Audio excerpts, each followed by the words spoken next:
Welcome to Perspectives with Mzu. Welcome, Louise, to this segment of the podcast discussion on the role of civic leaders in driving social change and also in building momentum to tackle some of the more complex socioeconomic challenges that we face today. Thank you for the opportunity. I'm delighted to be in this conversation with you. I think the best place to start for me, because I've had a conversation with your colleagues on different aspects of the program that Partners for Possibility is driving, especially to build leadership capabilities at schools in support of principals as a way to influence change in under-resourced schools. And I've seen your growth over the years, very impressive growth in a very short space of time, from 1 partners to over 800 partners. But for the purpose of this conversation, I'd be more interested at just understanding your journey, what inspired you to start Partners for Possibility, and also just to reflect at the beginning, at the early stages of this program. What are some of the highlights for you, and what inspired you to get onto this journey? So firstly, I have to own my own baggage in this. I am a white Afrikaner, very privileged, well-educated woman who really benefited from being white in apartheid South Africa. So that was never, I don't think I grew up knowing that was my, reality. I just took my privilege for granted. I went to university. I had the opportunity to go and work in the UK. But it was only in my early, 40s, when we had we were living in the UK and we returned to South Africa, and I suddenly saw South Africa and the realities in South Africa from a very different perspective. As a mother who brought my children back to this country, who made the decision I wanted them to grow up in South Africa rather than in the UK. Yeah. But then I was confronted with the consequences of that choice. I was people everywhere I went, people told me that they thought it was a mistake to bring my children back to this country, that South Africa didn't have a future, that our education system is broken, that, it's just not a good place. It's not a country with a future. That was the story that I was being given.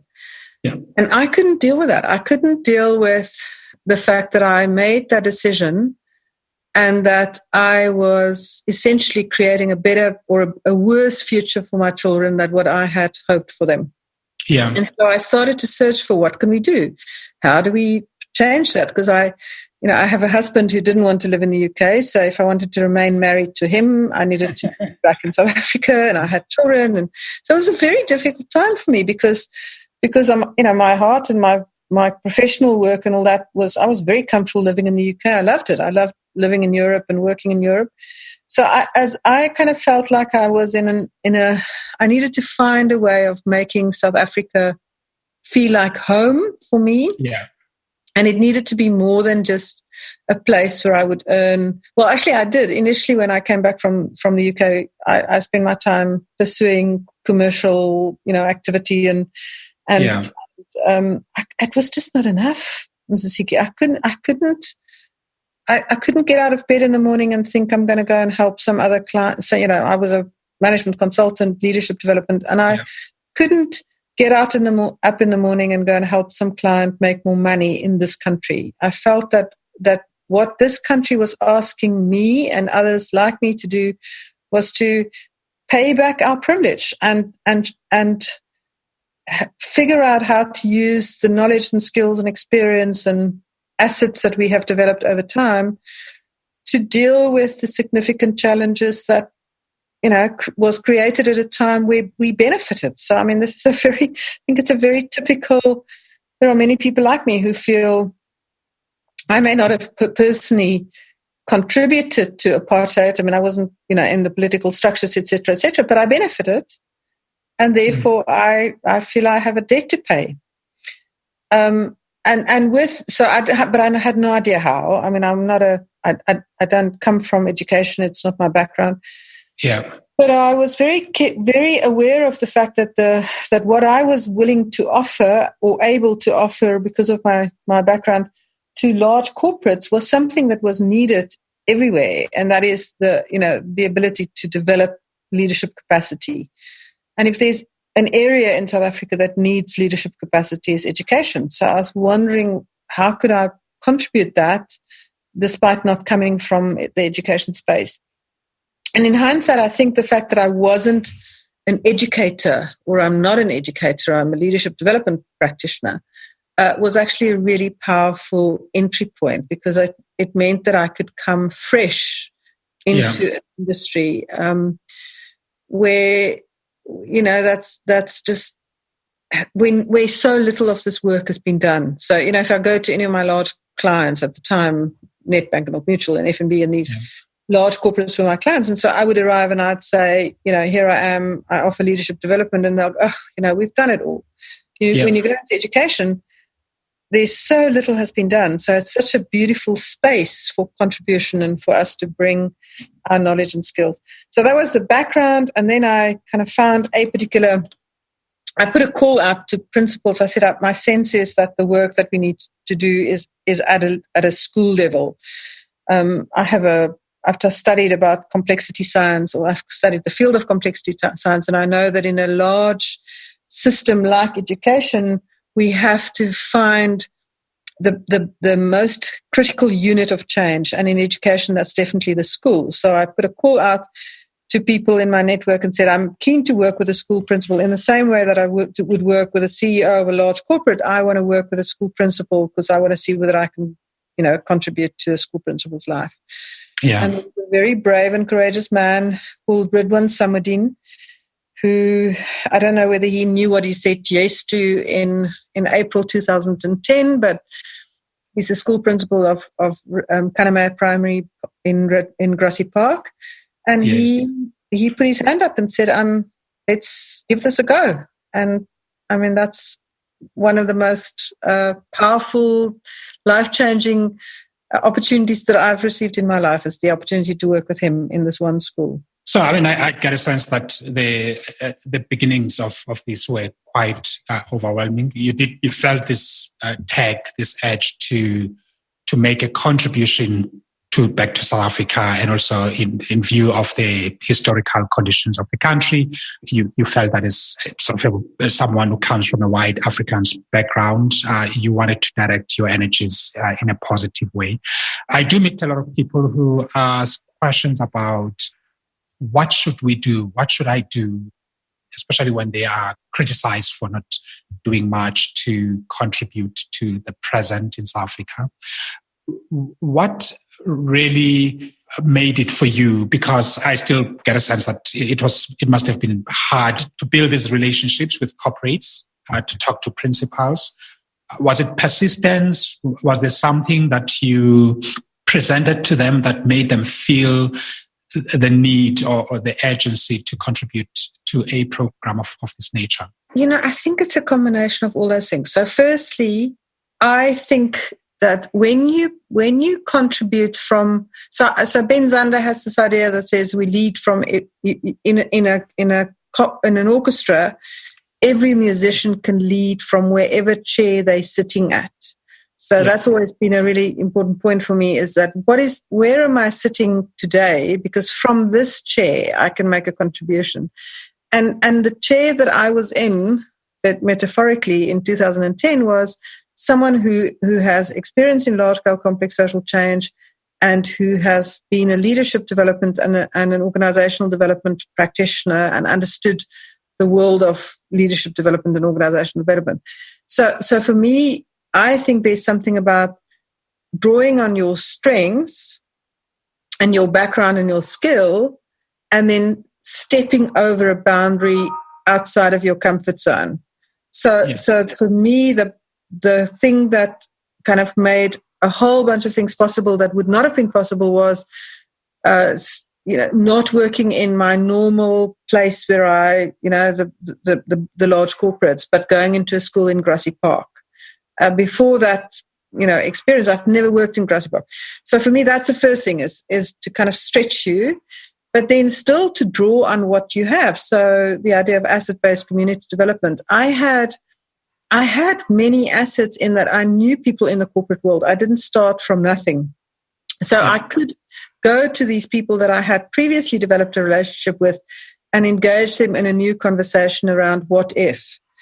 And then, I had a conversation with someone yesterday to say that what's made it possible for us to continue was not going into, we're going to start with 800 schools. We started with one. Yes. And then one became two, and now we're in 800. Because it was this kind of incremental growth of people who really cared, and every time there's another person, that idea of how do you start a movement, you do need one lone nut, and then a few people will join, and then it soon becomes a movement. But you don't start off saying, we're going to not do anything until we have the movement. You have to keep taking risks, keep trying things, keep making mistakes, because every time you do something, it's potentially unattractive to someone else. So I think that what made it possible for us to continue is we didn't have, endless plans and designs and then didn't get to implementation. We started by implementing. Awesome. Yeah. Because I think that's one of the big challenges in South Africa. People can talk and talk and talk and talk for years, and they never get to do something. And so you never get to learn, because our learning came from doing. It didn't come from thinking about doing. We could only discover whether this thing worked by doing this thing. So that's I think those are, and then, then every single person who came on board and just kind of said, we now have about 2,000 people who are closely connected into our community. And they all came along because, they had a conversation with one person, or they read a document, or they listened to your podcast, or they, so that's another piece, that this program is a program of ordinary leaders leading from their seats. And we often get criticized, you don't have enough big people involved. So, for example, Carte Blanche has said a few times that they didn't want to profile us on Carte Blanche because we're not big enough. We don't have big enough people. And I'm going, well, that's exactly why what we do is so important. Precisely. We don't have big people because we do stuff ordinary. So no one can say, oh, well, I can't do this because I'm not Obama. You don't have to be Obama. You just have to be you, from where you are, and you can make a massive contribution. And so that's what's made it successful, I think. And I'm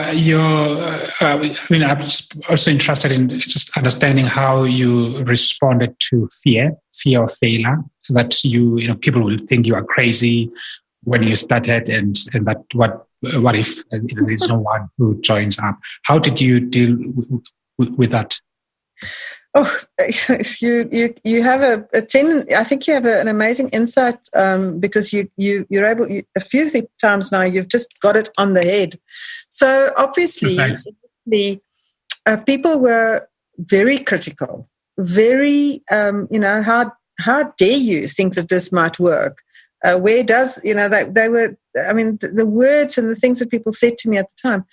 But I think when you know that you know that you know that you know, and every cell in your body knows that there's something here, you just have to keep going. Because if you're going to start to believe the naysayers and believe the people who, tell you that you can't have it. But there were times where we didn't have money to continue, and then I had to, liquidate a policy or something to keep going, and then everybody would give me a hard time around how dare you, what a stupid thing that is to do, etc. And I just knew that this was the reason why I'm put on the planet, is to use all these.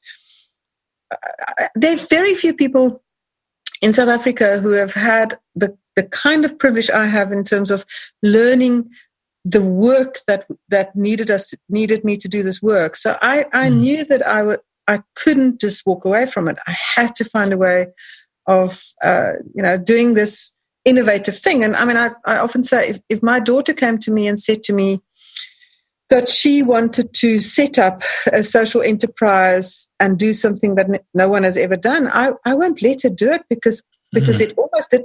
There were days that I felt so depressed that I wanted to jump off a bridge. So I know how dangerous it is to do this kind of work, because the world isn't really designed to support innovation. Despite all the words that we say about it, it's not actually designed to support innovation. And yet I knew I couldn't walk away from it. It was just never an option to stop. I mean, there were many days that I think I couldn't continue, but I also couldn't stop. That's awesome. I mean, no matter what you do that is positive, there will always be individuals who would criticize you. For example, some would say, well, you, a white African woman, what do you know about education? You're going about it the wrong way, and so on and so on. What really striking about what you're saying is that you are aware that there will always be criticism, but you setting or fixing your mind on the task at hand. You committed to completing the journey, and whatever is said out there, you are going to stay on that course. The support structure around you, because it's to be a leader, whether you are a leader with a formal title or a leader with no formal title in the civic sense, it's lonely at the top. It's hard to convince people that you also need support in that role. You always have to be strong for others. In your network of supporters, i.e. business or principal, are you able to cultivate a good support system? Yeah, I don't know whether I knew up front how important that was going to be. And it's only in the last few years that I've really felt the value of that. So I mean, you had Robin with you when she came to see you. If you just look at that one person, Robin has completely changed my experience of being a leader because of the way that, she contacted me and she said, I want to be part of PFP. And then I wanted to give her a job. And she said, no, you don't understand it. I want to do what you do in Cape Town. I want to do that in Joburg so that I could take some load off you. And, you have no idea. I regularly think, I don't think Robin has any idea what it meant for her, but to do that. So the project has been an attractor for some of the most amazing people in this country. Yancy, who's our operations manager, people who've just. So that's the one thing, is the team. We didn't start out with an amazing team. It was me and my dog. And now we have this phenomenal team of passionate people. So we're a support structure for each other. So we don't, and then having business leaders who believed in us from the first moment. One of the people who's just been absolutely phenomenal is Brand Pretorius, who just, from the moment he heard about what we were doing, he was the very first person I went to ask whether he would endorse the program. He has just the most amazing supporter. He's not for a moment, stopped supporting us. No matter what happens, he's always there. He always cheers us on. He's not part of the organization in any way. He's just in the background, and he's watching us, and he knows, when to come forward and say, just want to remind you that I'm behind you, and I believe in you, and I'm going to support you.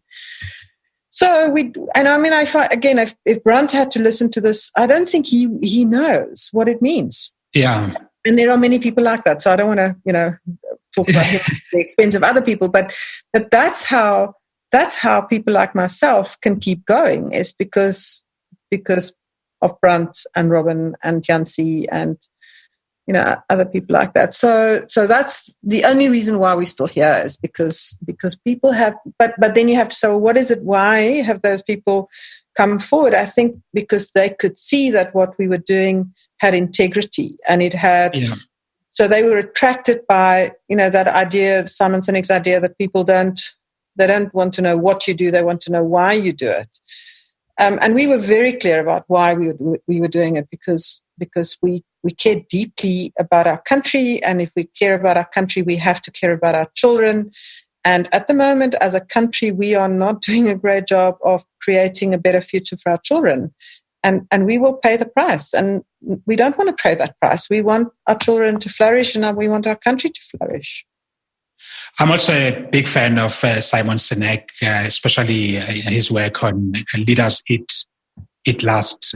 It's incredible leadership principles. What role did values play in your personal journey? Sense of strong personal values, and who would you credit these to? Again, I don't know whether I knew. I think on some level I've always had a strong sense that that you have to have aligned values when you work with other people. But I don't know whether that was initially, I was so aware of how that will play out in our organization. But what's happened in the last 8 years is that we've often had a situation where, things were tough. It was tough to keep this organization going. It was tough to keep it. And what we found is that we were becoming very aware of some people were in this journey with us for the right reasons, and we could absolutely trust them without thinking for a moment. And other people contributed to the stress and the anxiety because we were just not aligned around our why and what we're doing. So the values has moved from a kind of head concept to a very felt experience. We recently had to make some changes at the kind of governance structure of the organization because we realized that there were some challenges around our values and how we as the leadership team wanted to do it and how other people in a governance structure. I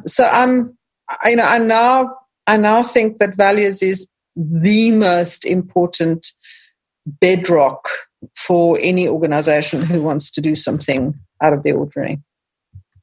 Can you share perhaps a few of values that you abide by, that you live by?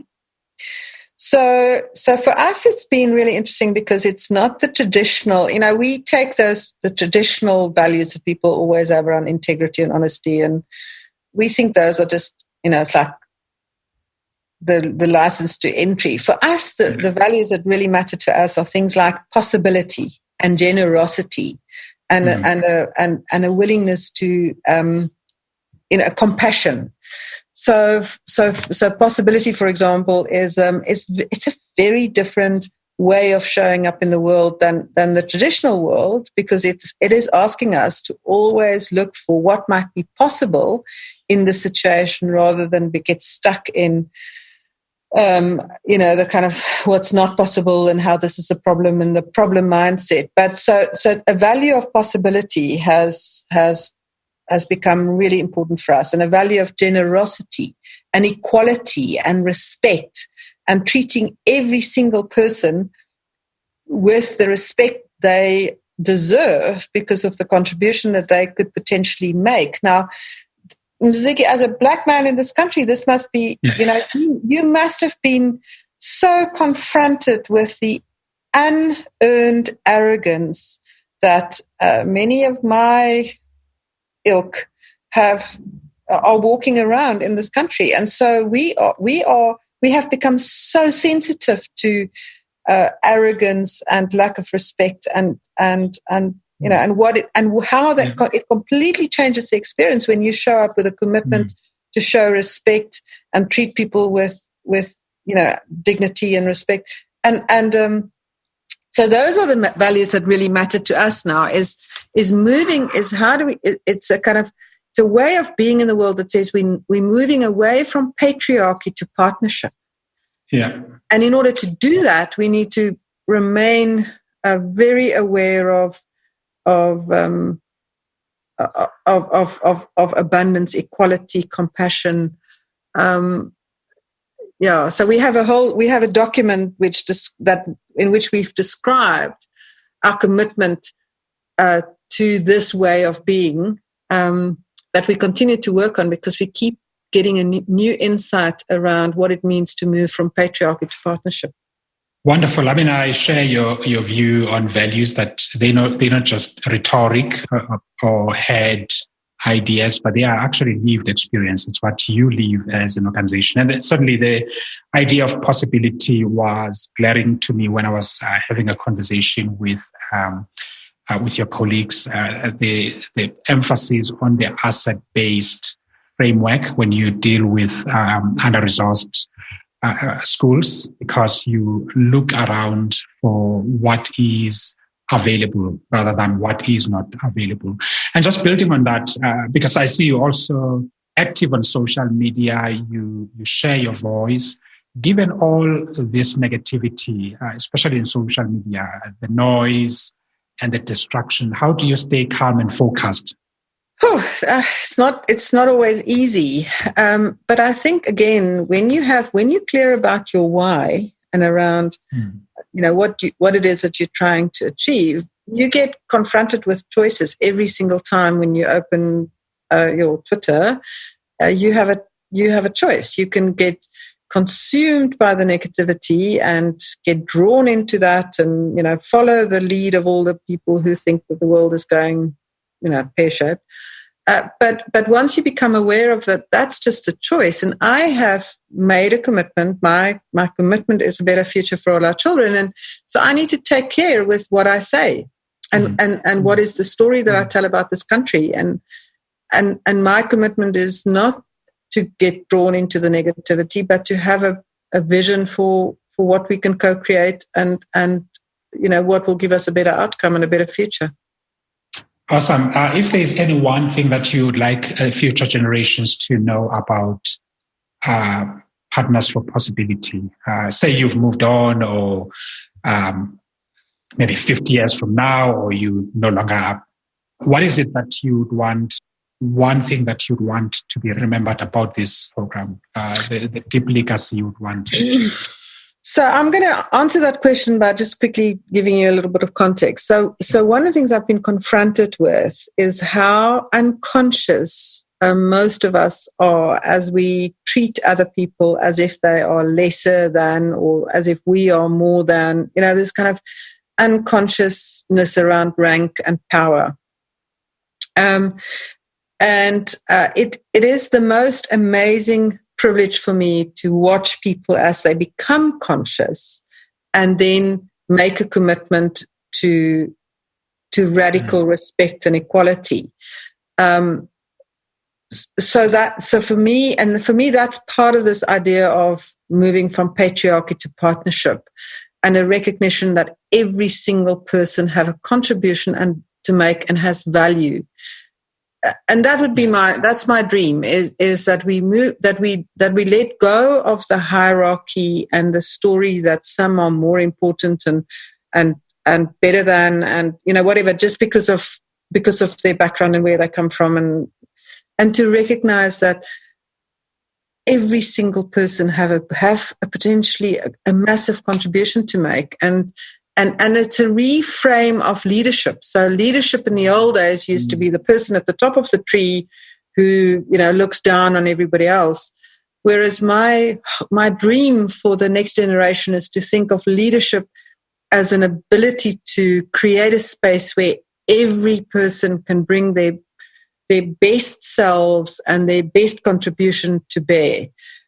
Because that's how we're going to create a better future. It's not by a few people at the top of the organization or the top of the country or the political system trying to figure out a way forward on behalf of everybody else. But if we think of my job as a leader is to create a space where every voice can contribute and everybody can play to their strengths, and people bring with joy their contribution.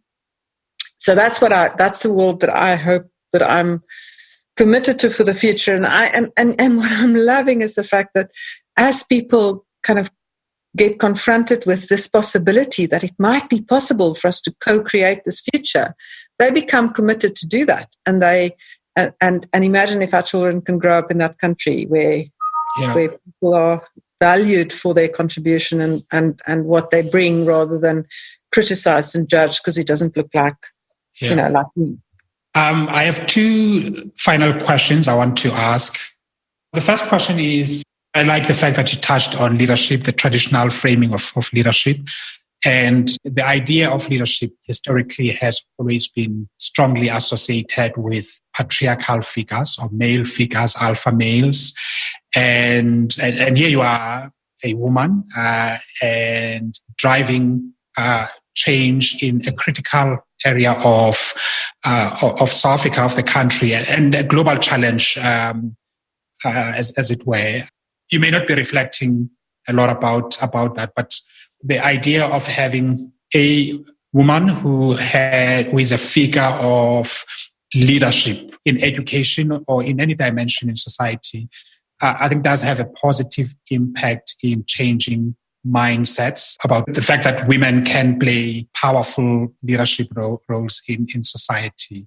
Do you come across the curiosity about your role as a woman, or it doesn't feature in your work? And how do you conceive it? Are you consciously also projecting that positive image of leadership as not just about men occupying positions of power and decision making, but that women can do this and do it better even? Yeah, it's a really important point because, again, I grew up not wanting to engage with the gender issue because I felt that, I didn't have to. I've always been very arrogant about it. Yeah. But increasingly now, I'm really confronted with how often men get treated as if they're better than by women and by other men, and how women get diminished and devalued simply because you show up as a woman. I was very, very unconscious about that for a long time. It's only when you start to get, recently I've been invited to speak at events, etc., and then I would show up and I'd be the only woman, and I'm going, what is this about? Or I would challenge a fact that there's a panel of 4 or 5 people and it's a group of men, and when you talk to the organizers, in their minds they've kind of not really thought about the possibility of women participating, and I'm going, what the heck is going on? What have we co-created? What is the story that we have around when men show up? They add value, and when women show up, it's just, So anyway, so I've become very aware of it, and I think it's that consciousness. It's the consciousness of how we tend to put value on men and devalue women. And as a mother of 2 daughters, I mean, that's just not an option for me. So my consciousness has really made it. I call it out now. I really am. I have very little patience for the male, the way in which we preference men in situations, and I'm so conscious how often. I mean, there's been many instances where men have said to me that if only I was a man. You're a very emotional woman and you're very passionate, and it makes it very difficult for us men to work with you. So we think it would be much better for everybody if we could just replace you with a man. I mean, in those words, they've said that to me. Unbelievable. Yeah, it's unbelievable. So, but again, it's that unconscious arrogance, and so women really have to stay the course and not get drawn into that, and actually. Every now and again, I do have a group of women and we have a bit of a laugh at that because we can't believe that it's still, in this day and age, still happens. So I feel very strongly that women have to step forward. We have to support each other. We have to call out the patriarchy, and even though it's uncomfortable and even though it puts it us at risk, because there's a lot of risk associated with this, we have to do it. And then more than anything else, we need to also find the men in the world who are no longer standing for it, which is why I love Barack Obama as a he for she. Yeah. In South Africa, we have some he's for she's. Men who are just saying, no, what nonsense is going on here? And we have, because again, for the better future that I envisage for my children is a future where women are recognized for the contribution that they make and bring, and that there's absolutely equality around, appreciation of value from both genders. That's powerful, Louise. I won't add anything there. I fully agree with you.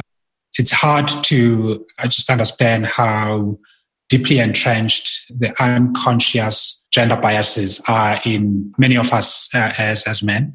Even when we're raising up daughters, we still kind of act in deeply selfish ways in living the world as it is, forgetting that they will inhabit that land, or as if we wish for them to be subservient to male authority in that world. And I don't think we ponder enough the implications for our own children, for our own sisters, and our own loved ones, women, gender, in a world that is still resisting the contribution in leadership spaces of women. Something that I also try hard to reflect on, because I know that I myself, having grown up in this society and in this culture, I probably have quite a lot of elements that are patriarchal. So I constantly examine that.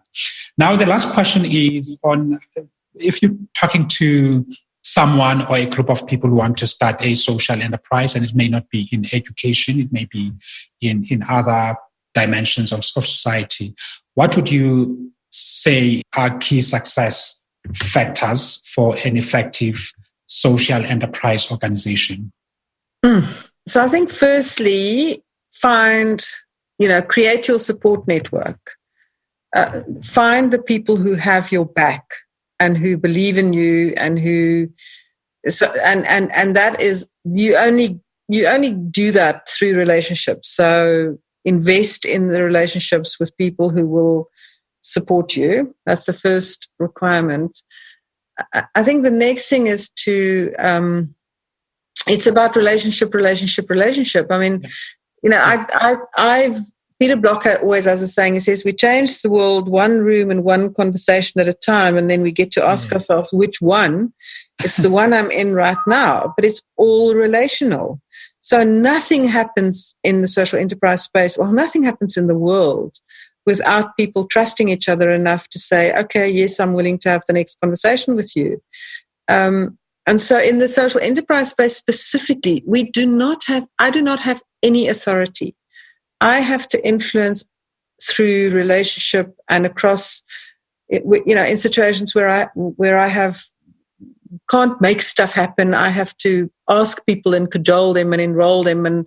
And I personally think that's a much more sustainable and durable change program, because people who say, who are part of our community are doing so because they want to, not because they've been mandated or told to do that. But it takes time. So you have to, this is the other thing, I would never have thought that it would take so long. So you have to be in it for the long haul. You have to be willing you have to know that it's going to take time. But I mean, after 10 years, you can look back and go, wow, look at what we've created. But if you started off thinking you want to achieve it in 2 years, which is what, I definitely had expectations of much bigger impact in a much shorter period of time.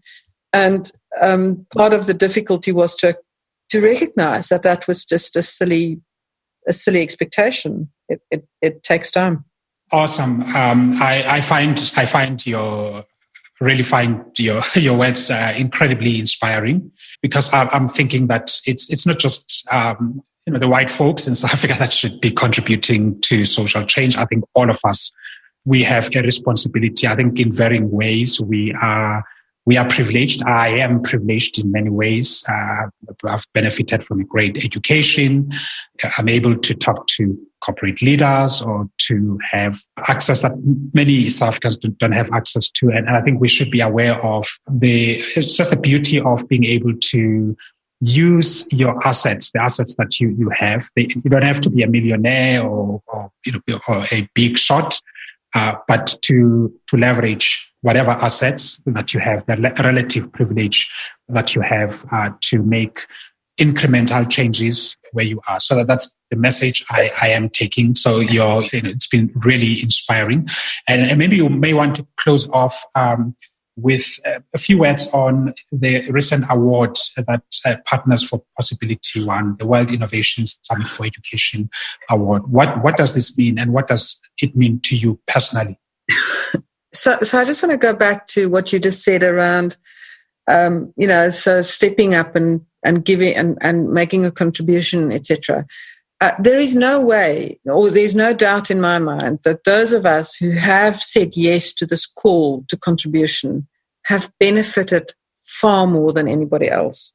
So this is not it's not just a kind of wanting to be off contribution, because when you start to live a life of contribution, you get so much more. My life I have more interesting people in my life, more joy, more of a sense of value, a better, I live a life of purpose, and which I've never, in the time where it was all about me and my own bank account and my own life and all that. That was a very selfish life, and this life is far more enriching, and maybe not in hard cash, but certainly in every other possible way than any other thing I've done in my life. And also, just before I say something about whys, I think we need to acknowledge people like you, people who, when I get a note from you saying I want to talk to you, that means the world to me as a woman, as a social enterprise, and social entrepreneur, because it gives me a sense that, okay, well, maybe this isn't all in vain. Maybe there is some people who think what we're doing is valuable. You're doing really great work, Louise. I'm not saying it because we're having this podcast chat, but I've been following your work, and I've had the privilege of spending over an hour with your colleagues, with a school principal who spoke out of her heart, with a business leader, and with Robin. And so I think it's a very important. So just in terms of the WISE Award, I mean, there's a thing called the Skoll World Forum that happens every year in Oxford. And about 8 years ago, I was at the Skoll Award, and there was a social entrepreneur who stood up and said he got some award of some kind. And he said, when this award made me realize that for the last 10 years, I have felt very misunderstood. And for the first time now, people are acknowledging that this dream that I had has value. And so for me, that's what the WISE Award is. It is the significant award. It's the Oscars for education. But essentially, it's saying that after a very rigorous evaluation process, our program has been identified as an innovative solution for the issues faced around the world. And WISE is now putting a lot of effort behind giving awareness and sharing the story, but also specifically helping people in other countries realize that South Africa doesn't need to get aid thrown at us. Yeah. South Africa has amazing initiatives that are happening, and what we need is for people to acknowledge that and know that this is a South African solution by South Africans in South Africa. It's not an imported solution. And actually, world, it's time for you to pay attention to that. So that's the other thing, is we are getting a lot of support now from WISE to showcase this as an innovation and to get people excited about it. Awesome. Thank you so much, Louise. And by the way, I followed the work of Jeffrey Skoll Foundation. I mean, they have a big dream to change the world. And well done on the award. I think it's a testament to your commitment to creating positive change in South Africa. And congratulations to you and your team. And thanks once again for agreeing to chat to me. That's fantastic. Thank you very much. Awesome. Thank you. Thank you for tuning in to Perspectives with Mzu.